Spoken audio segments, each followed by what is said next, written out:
들을수록 공부가 되는 본격 시사 클래스 뉴스 공감입니다.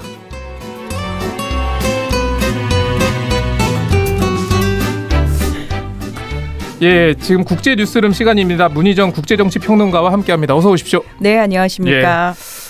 지금 이 튀르키예와 시리아 덮친 강진이 지금 일주일을 좀 넘었죠. 네. 사망자 수가 굉장히 크게 늘고 있는 것 같아요. 이 사망자 수가 제가 원고를 쓸 때마다 계속 수정을 바뀌죠. 해야 돼요. 예. 일단 튀르키예하고 시리아가 이제 국경을 접하고 있는 그 지역에서 강진이 벌어졌는데 지난 6일 새벽 4시 17분에 첫 번째 강진이 있었어요. 7.8 규모였고 그 다음 날 다시 7.6 규모의 여진이 있었고 지금까지 계속해서 2,000여 회 이상의 여진이 벌어지고 있는 상황이거든요. 일단 공식적으로 튀르키예가 밝힌 사망자 수가 29,000명이 넘어가고 있고요. 근데 이제 문제는 뭐냐면은 튀르키예와 관련된 얘기들은 저희가 실시간으로 계속 굉장히 많은 뉴스들을 접할 수 있습니다. 그런데 시리아 쪽은 저희가 공식적인 뉴스를 좀 접하기가 힘든 상황이에요. 그러니까 내전 중이기도 하고요. 맞습니다. 그래서 사실은 지금 뭐 현재 나온 숫자는 뭐 3,500명이 넘었다, 4,000명이 넘었다 이런 얘기들 하고 있지만 세계보건기구 WHO는 최소 9,300명 이상이 사망했을 것이다라고 얘기를 하고 있는데 시리아 안에서만요. 그렇습니다. 예. 근데 문제는 앞으로 이 사망자 수가 기하급수적으로 더 늘어날 가능성이 있다라는 게 사실은 앞으로 더 걱정되는 부분이죠. 통계가 나오고 있잖아요. 미국 지질조사국인가요? 거기서 뭐 10만 명. 어마어마한 숫자입니다, 진짜. 그 10만 명에 대한 그러니까 비율도 처음에는 뭐 10% 정도 그 정도 뭐 가능성이다라고 했는데 지금은 26%까지 상향 추정을 했어요. 그러니까 10만 명이 사망했을 가능성이 26%까지 올랐다라는 거죠. 예. 그리고 이제 튀르키예 같은 경우에는 그 피해 규모가 튀르키예 국내 총생산의 10%까지 정도 될 거다. 이런 식으로 이야기를 하고 있죠. 그나마 좀 다행인 거는 이미 좀 우리가 골든타임이라고 얘기하던 시간이 조금 지난 것 같은데도 좀 기적의 좀 생환 소식이 좀 전해지는 것 같긴 합니다. 그렇습니다. 원래 우리가 이제 72시간을 골든타임이라고 얘기를 하는데 아직까지도 간간히 이 구조 소식이 들려오고 있는데요. 뭐 173시간 만에 건물 잔해 속에서 여성과 어린 딸, 아기가 살아나왔다 뭐 이런 얘기도 있고 170시간 만에 또 40세 여성이 뭐 구조됐다 이런 얘기들 계속 나오고 있는데요. 이제 문제는 정말 많은 이재민들이 발생을 했잖아요. 예, 맞습니다. 그런데 지금 현재 상황이 그 지진 피해가 발생한 지역이 튀르키예에서 10개 주에 해당하는 지역인데 거기가 거의 길이로 치면 450km에 달하는 굉장히 넓은 지역입니다. 그러다 보니까 이재민들의 임시 숙소가 마련이 되고는 있지만 여전히 같은 지진 피해 발생 지역이란 말이죠. 그러다 보니까 전기, 수도 다 끊겼죠. 상황 자체가 상당히 열악합니다. 그러니까 거기서 이제 기본적인 생활이 좀 안 된다는 안 되는 말씀이시죠. 거죠. 게다가 아직까지 그 가족들 구조 못한 가족들 같은 경우에는 그 시설에 있질 못하는 거예요. 자기의 집 비록 붕괴했지만 그 근처에서 노숙을 할 수밖에 없는 거고 그다음에 또 차박을 하고 있는 사람들이 상당히 많습니다. 그나마 차박을 하는 건 또 다행이라고 얘기를 할 정도죠. 그러니까 이분들 같은 경우에 이미 좀 이런 대형 재난의 트라우마가 생겨서 또 건물 안에 들어가는 것도 되게 무서우실 것 같아요. 공포스럽죠. 근데 이제 문제는 거기가 지금 영하의 날씨라는 거 아니겠습니까? 그러니까 이게 원래 작년보다도 더 추운 날씨라는 거죠. 그러니까 평년보다 15도 정도 더 떨어졌어요. 15도요? 네. 추위까지 지금 뭐 고통이네요. 그래서 사실은 생존해서 나왔지만 이 생존자들의 2차 피해가 발생할 가능성도 상당하다는 거죠. 지금 뭐 우리나라뿐만 아니라 좀 전 세계가 좀 구호 활동에 나서고 있는데, 그렇죠. 이게 뭐 지금 뭐 식량부터 해서 위생 뭐 이런 어려움도 좀 많이 좀 나오고 있죠. 네, 유엔에 따르면 지금 130여 개의 나라에서 그 탐색 구조팀을 보냈다라고 얘기를 하죠. 그거하고 또 별도로 57개 국제 구조팀이 현장으로 가고 있다 이런 이야기를 하고 있는데요.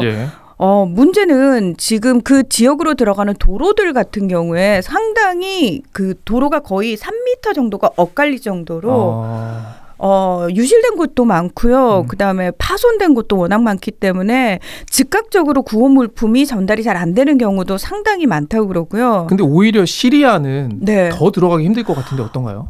그게 지금 안타까운 부분이에요. 사실은 시리아가 지금 그 지진이 발생한 지역이 하필이면은 시리아 내전 2011년부터 벌어진 그 내전에서 반군이, 그러니까 정부군에 대항하는 반군이 장악하고 있는 지역이거든요. 거기는 평소에도 사실 시리아 정부군이 봉쇄를 하고 있는 지역입니다. 봉쇄하던 지역이기 때문에. 네, 그래서 평소에도 원래는 국제 구호 단체들이 거기 이제 있는 시리아 그 북부 지역인데 그쪽에 있는 사람들 90%가 외부에서 들어오는 그 구호 물품에 의지해서 살고 있었던 사람들인데.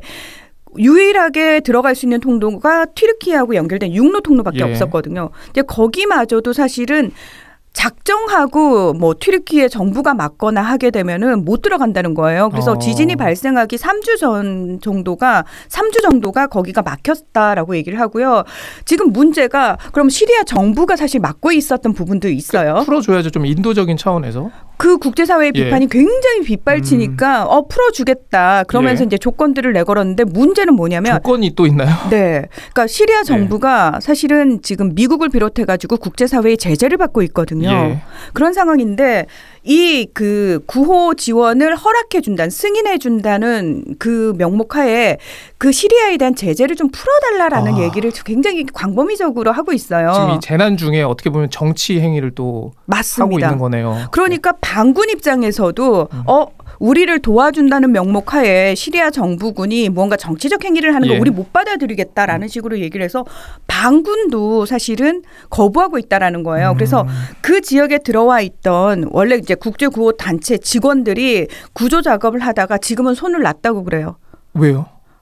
본인들도 이제 더 이상 할 수 있는 게 없는 거죠. 할 수 있는 게 없으니까. 그러니까 구호 장비는 거의 들어오지 못했고요. 구호 물품도 9일에서야 들어오기 시작했어요. 9일이면 시간이 상당히 많이 지난 다음 아닌가요? 맞습니다. 그리고 그 물품이 다 전방위적으로 풀린 것도 아니겠죠. 그러다 보니까 더 이상 그러니까 할 수 있는 것들이 없다. 그래서 시리아 그 반군 지역에 많은 그러니까 주로 이제 쿠르드족이라고 해서 소수민족들이 그쪽에 주로 살고 있는데 가장 지금 열악한 상황에 놓여 있는 쪽은 시리아 쪽이다. 그래서 국제사회가 물론 이제 정치적인 문제도 있습니다만 그 시리아 반군이 통제하고 있는 지역에 대한 관심을 좀 적극적으로 보일 필요가 있지 않나 그런 생각이 듭니다.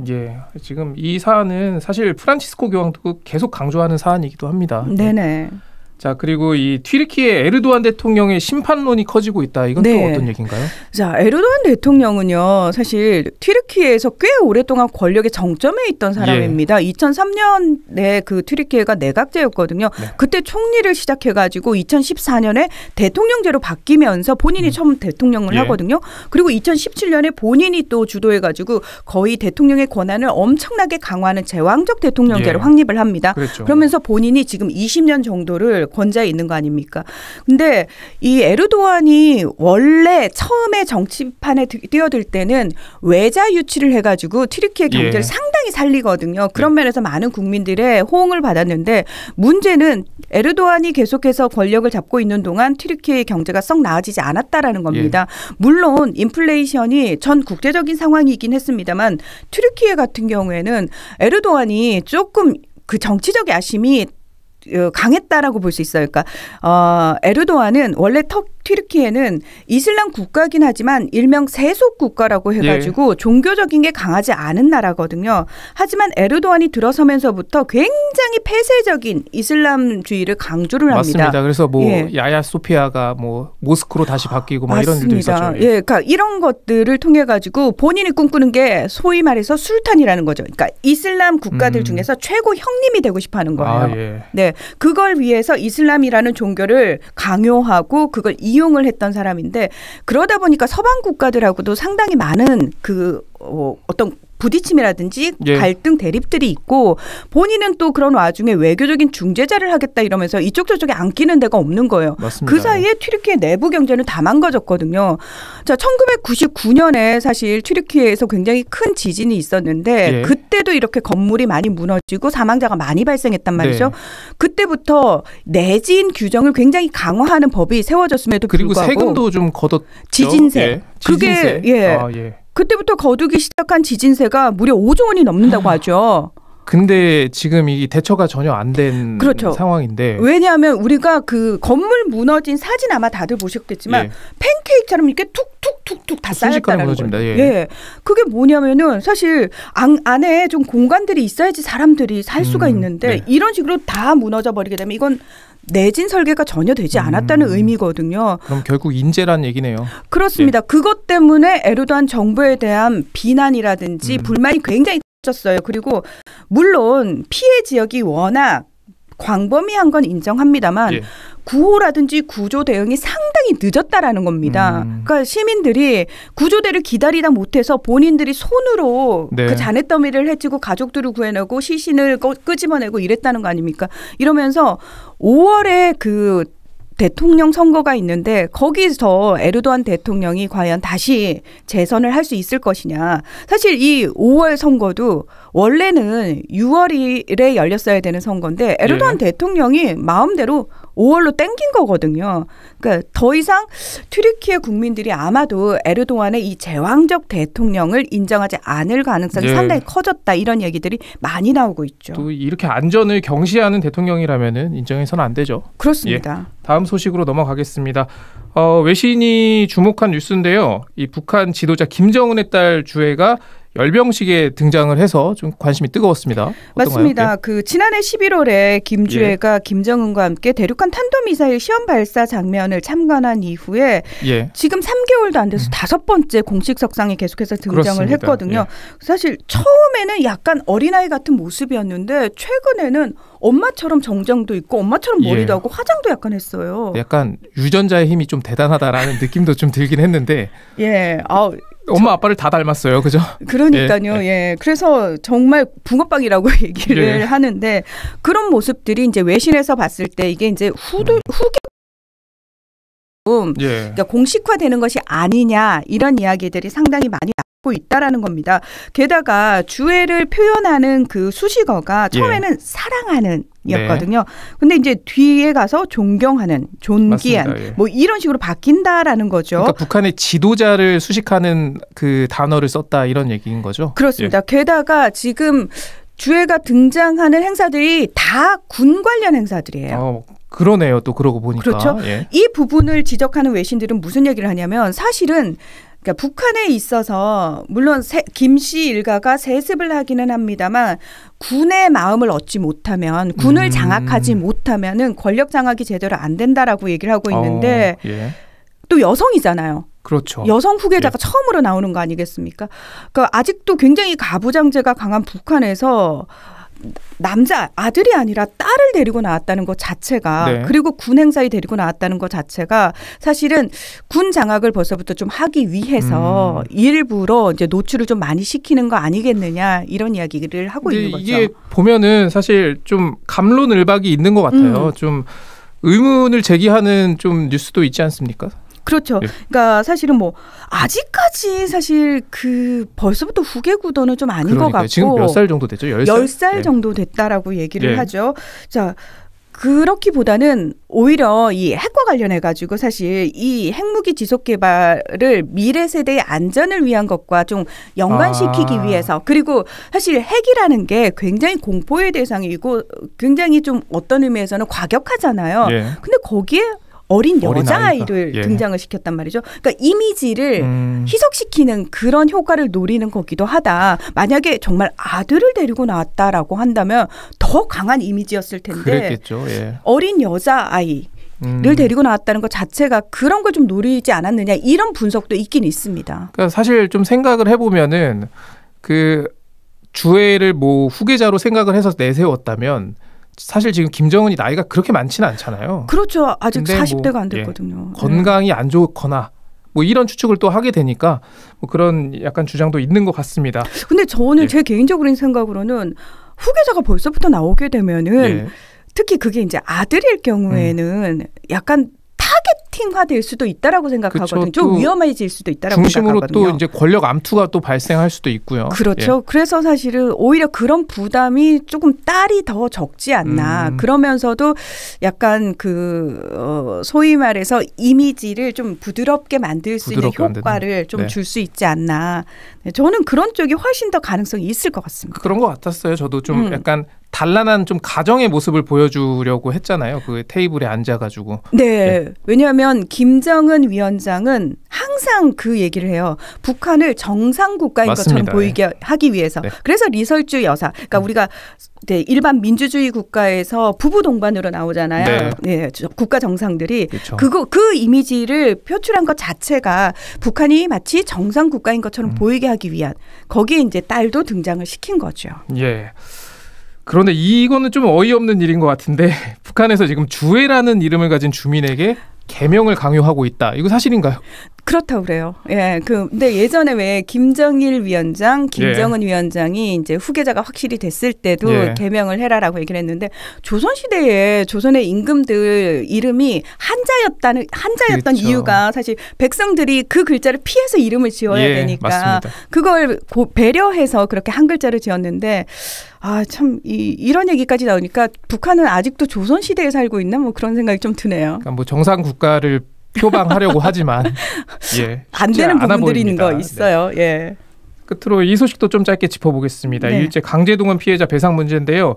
지금 한국과 일본의 외교 차관이 미국 워싱턴에서 만난다고요? 네, 그렇습니다. 한미일 차관들이 만나는데 이제 가장 큰 문제가 사실 우리 대법원이 그 강제징용 피해자들에 대해서 일본 제철과 미쓰비시 중공업의 배상을 판결하지 않았습니까? 네, 맞습니다. 이 부분과 관련해가지고 일본 정부와 일본 기업은 우리는 절대 할 수 없다예요. 그러면서 하는 말이 한국 정부가 우리가 납득할 만한 해결책 들고 와라고 얘기를 했는데 문재인 정부 때는 무슨 얘기야? 이건 상권 분립인 나라에서 그쵸. 대법원의 판결을 정부가 뒤집을 수는 없습니다. 그런데 윤석열 정부는 제3자 변제안이라는 걸 들고 나왔어요. 그러니까 행정안전부 산하에 재단을 하나 만들어서 우리 기업들이 거기다가 돈을 내고 그 돈으로 피해자들을 배상해 주겠다는 거 아닙니까? 근데 여기에 대해서 우리 국민들 반감이 상당히 크죠. 비판 여론 엄청납니다. 그렇죠. 그러니까 우리 정부가 일본 정부에게 일본도 조금 성의 있는 모습을 보여달라. 일본 기업도 좀 참여를 해주면 안 되겠느냐. 근데 일본 정부가 노라고 하고 있다라는 거죠. 그런데 우리는 왜 이렇게 손을 내미는 걸까요? 일본에 대해서. 저는 그걸 묻고 싶습니다. 우리 정부는 왜 이렇게 급하게 이렇게까지 해서라도 국민적 반감을 이렇게 사면서까지 왜 굳이 일본과의 관계를 급하게 복원시키려고 하는 건지 지금 많은 국민들이 그걸 정부를 향해서 묻고 있는 거 아니겠습니까? 그런데 우리 외교부나 우리 정부는 거기에 대해서는 납득할 만한 어떤 설득력 있는 대답을 내놓지를 않고 있죠. 사실은 우리 국민을 설득하는 작업도 동시에 이루어져야 되는데 그게 제일 중요하죠. 그렇습니다. 그걸 하지 않고 있습니다. 우리 정부는. 자, 그리고 이 후쿠시마 그 방사능 오염수 관련해서도 좀 논의가 이뤄질 것 같죠? 그렇습니다. 원래는 4월에 오염수를 방출하겠다라고 일본 정부가 계속해서 얘기를 해왔거든요. 그런데 그걸 이제 7월로 미룬 상태인데요. 일본이 지금 이야기하고 있는 건 굉장히 끔찍한 얘기들인데 뭐냐면은 이 오염수들 원래는 이제 64개 우리가 이제 그 문제가 되는 성분들에 대해서 검사를 해야 되는데 여기서 37개를 또 빼겠다는 거 아닙니까? 빼고 자기네들 마음대로 희석시키면 문제가 없다라는 식으로 그리고 심지어 해안에서 지하로 1km 정도 관을 하나 만들어가지고 저 1km 떨어진 바다에 방류를 하겠다고 얘기를 하고 그 건설을 되게 웃기죠? 기가 막히죠? 기가 막힙니다. 이 기가 막힌 얘기들을 너무나 아무렇지 않게 일본 공식 입장으로 이야기를 하고 있다라는 겁니다. 물론 우리가 이제 이웃으로서 한일 관계를 뭐 풀어나가야 하는 거는 좀 분명해 보입니다. 근데 다만 이 뭐 강제징용 피해자라든지 일본군 위안부 피해자 그리고 이런 후쿠시마 오염수 방류 등 이런 원만한 좀 합의 없이 추진이 되는 거는 좀 국민들 입장에서는 좀 반감이 들 수밖에 없을 것 같아요. 일본이 이렇게 오염수 방류하기 시작하면 200일이면 제주도 앞바다에 오고요. 조금 더 지나면 동해 앞바다까지 다 오거든요. 이런 것과 관련해 가지고 사실 국제법 위반이기도 하고 지금 그 국제 원자력 기구와 사실 미국의 암묵적인 묵인 하에 지금 일본 윤석열 정부가 이런 행위들을 하고 있거든요. 예. 사실 문재인 정부에서는 이 부분과 관련해서 계속해서 국제적인 차원에서 문제 제기를 했었는데 윤석열 정부 들어서는 이 부분과 관련해서 어떤 적극적인 노력 같은 걸 하고 있지 않습니다. 그러니까 좀 약간 이 중요도의 차이 같긴 한데 일단 한일 관계를 풀어야 한다는 좀 의지가 지금 현 정부에서는 좀 강해 보이고요. 그리고 이 문재인 정부 때 이 5년 동안 좀 일본과 강대강으로 좀 대치하면서 좀 이게 더 관계가 악화된 측면이 있었는데 그런 점도 좀 고려하는 것으로 보입니다. 근데 앞으로 지금 3.1절이 얼마 남지 않았는데요. 그때 아마 윤석열 대통령의 메시지가 어떻게 나올지 거기서 좀 한일 관계의 좀 미래의 방향성을 좀 짚어볼 수 있을 것 같습니다. 지금까지 문희정 국제정치평론가와 이야기 나눠봤습니다. 오늘 말씀 고맙습니다. 네, 고맙습니다. 네.